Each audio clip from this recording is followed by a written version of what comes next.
allowed or not. So we have very quickly compiled a list that would help you to get your frame of mind and your thought right when you're looking at cybersecurity. And trust me, it's not very hard. So let's get started. A little bit about myself.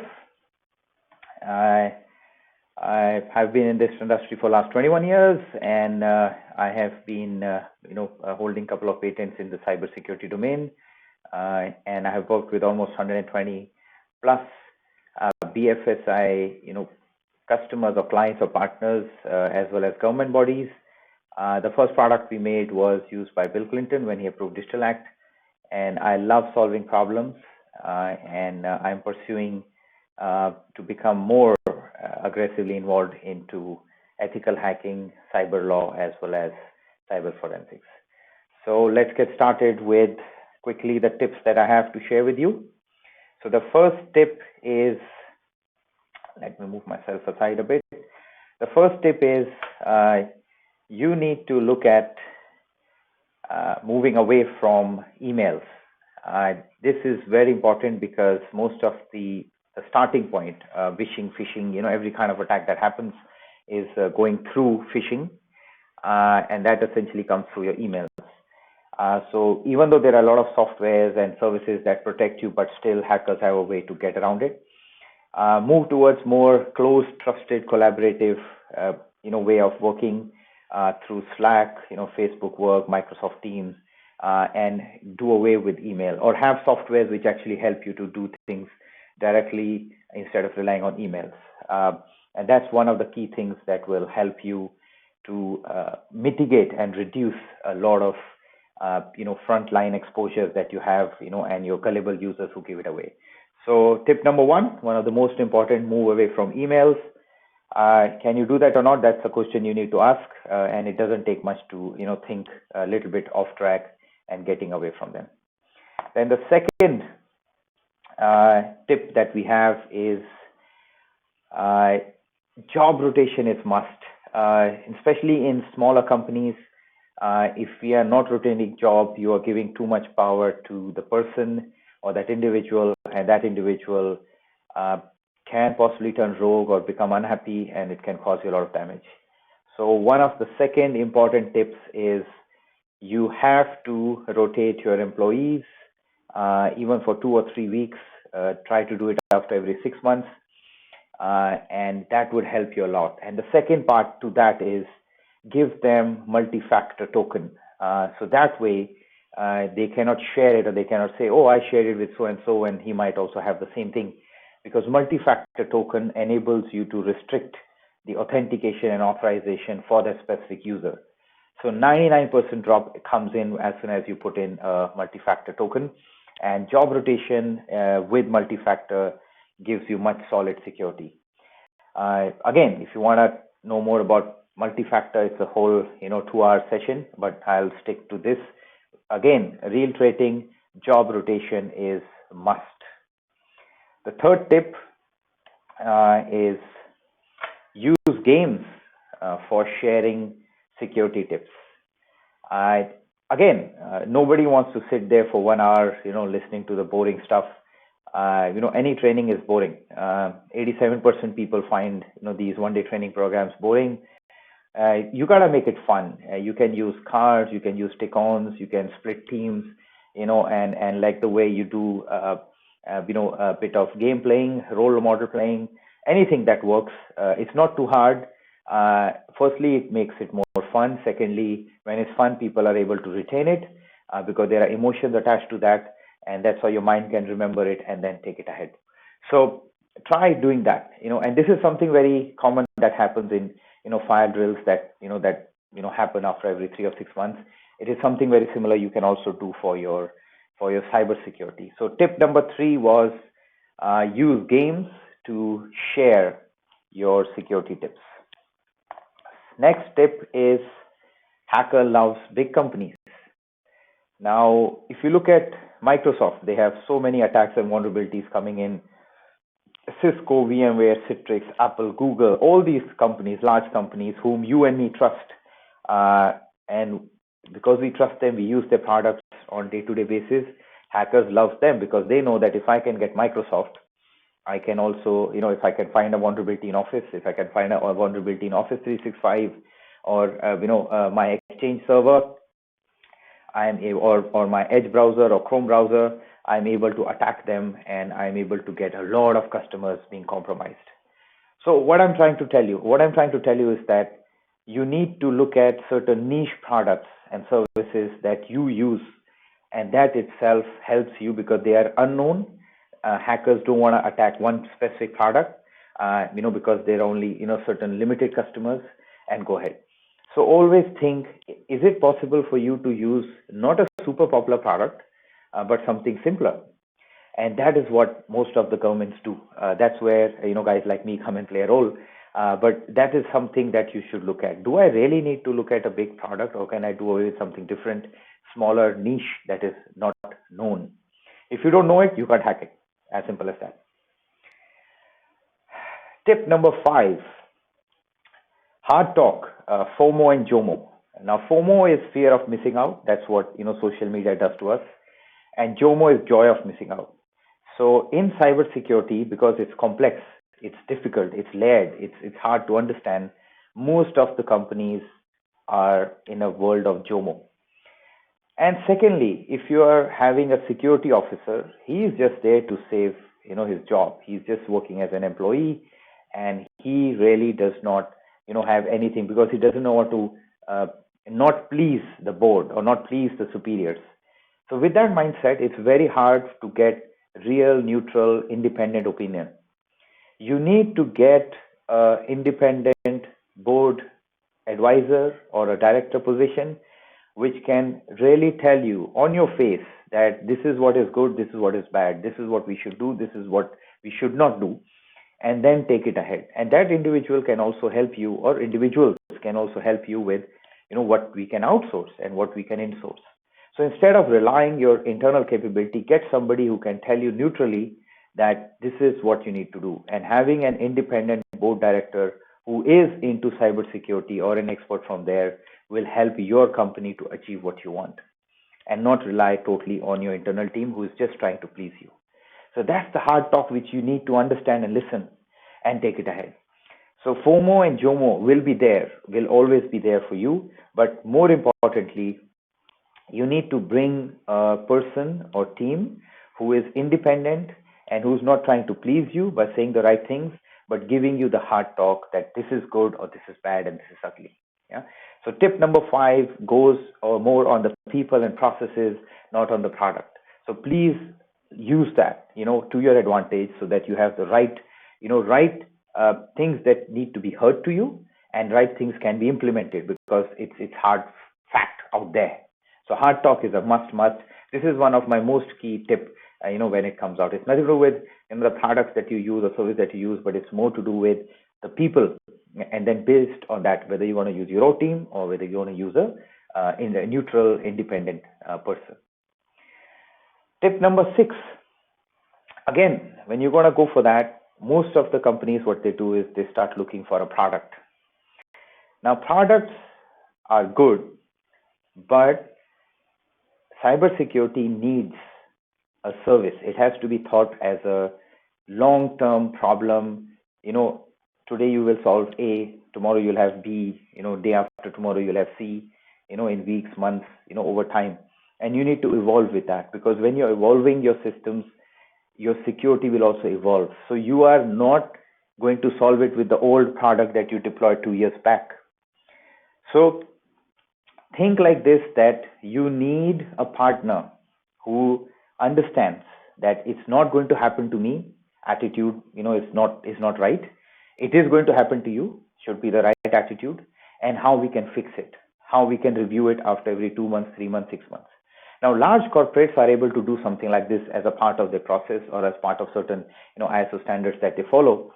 But in a lot of SMEs and smaller companies, it kind of fails away. So look for an independent director, but also look for a partner company who can solve your, problems, not for today, but also in the future. We have worked with few of our clients for more than 5 years, where we started with one particular project.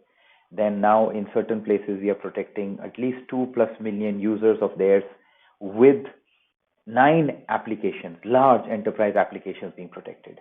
So that is what you need to think. Can my partner help me with solving the problem, not for today, but also for tomorrow, right? And when you have that mindset, the product and services become, secondary, because now you have a partner you can trust and build things together for the future.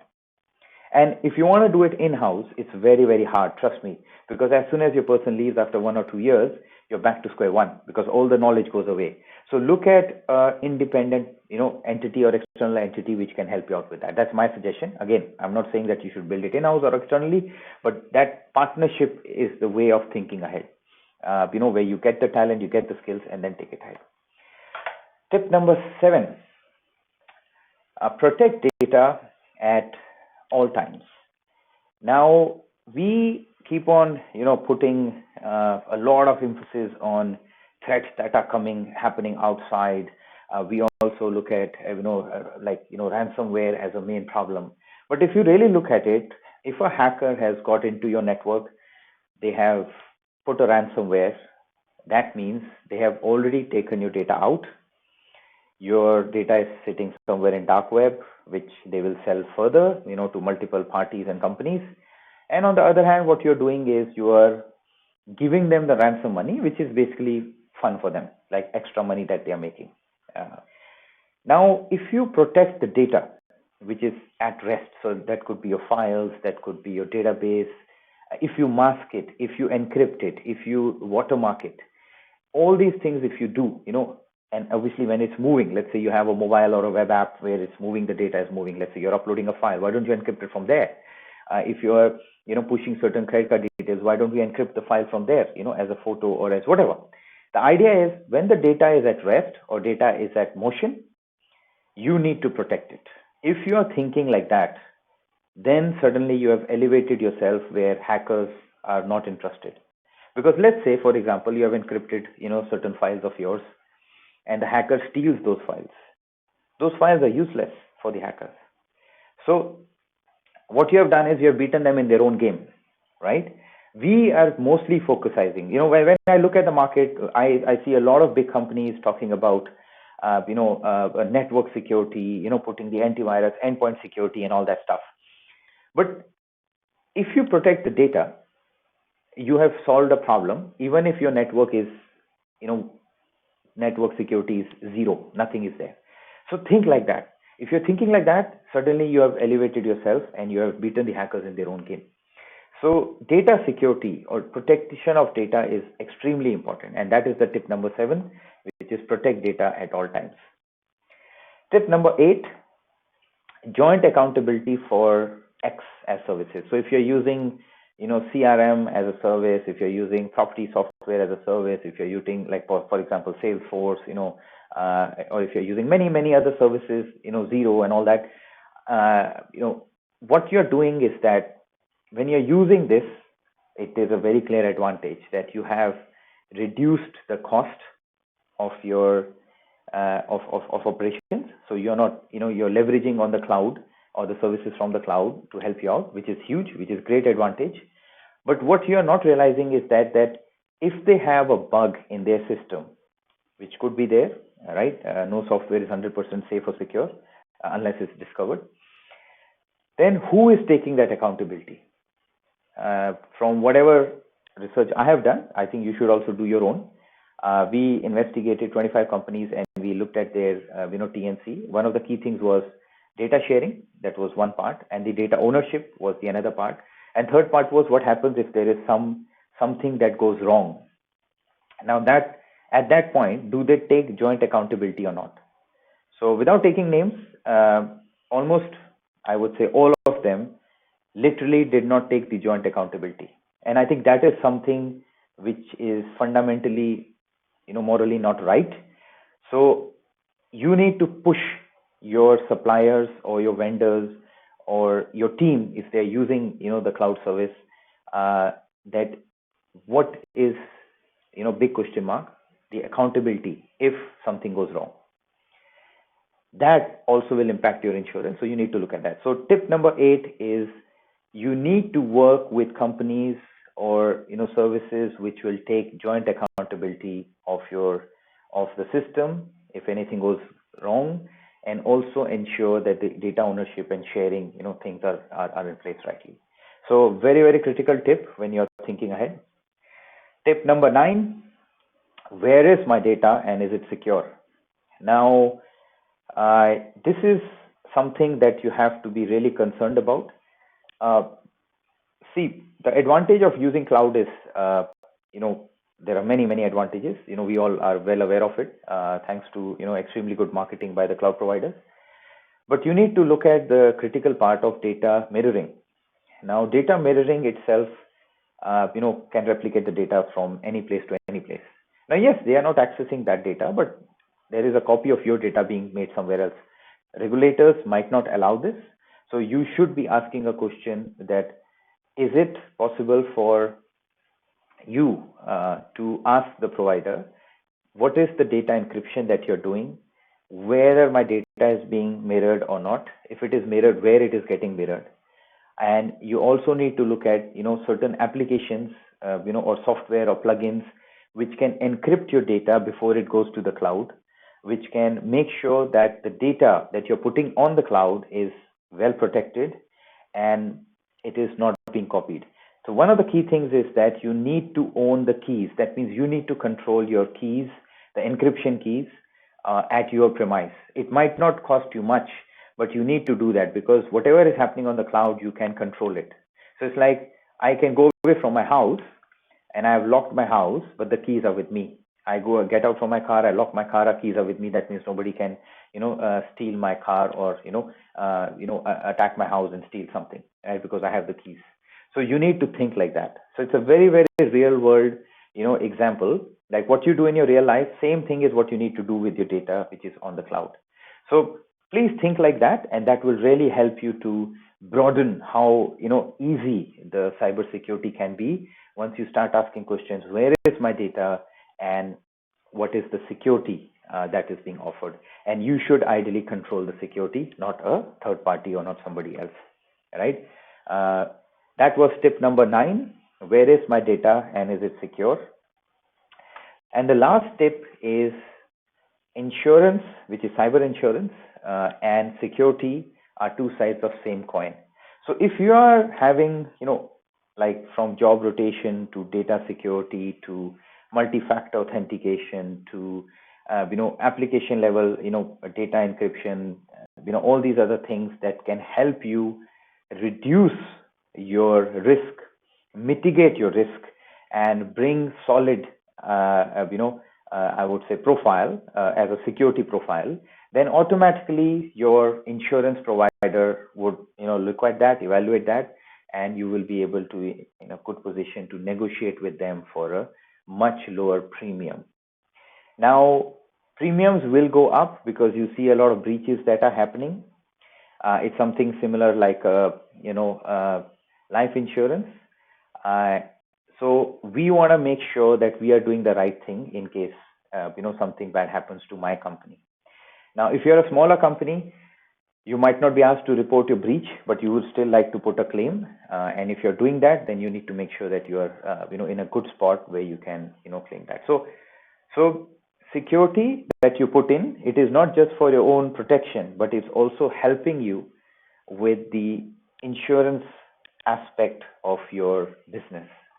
So please think like that when you're going ahead. So these were the 10 tips from my side. I hope they help you out. Obviously, these conversations can be much deeper, and I've shared our website over there. You can go visit us, or you can get in touch with me, and I'll be more than happy to be your partner and be the company that needs you the right solution for implementing the right security at application level. Yeah. So thank you so much, and have a good day ahead. Yeah. And be safe, be secure.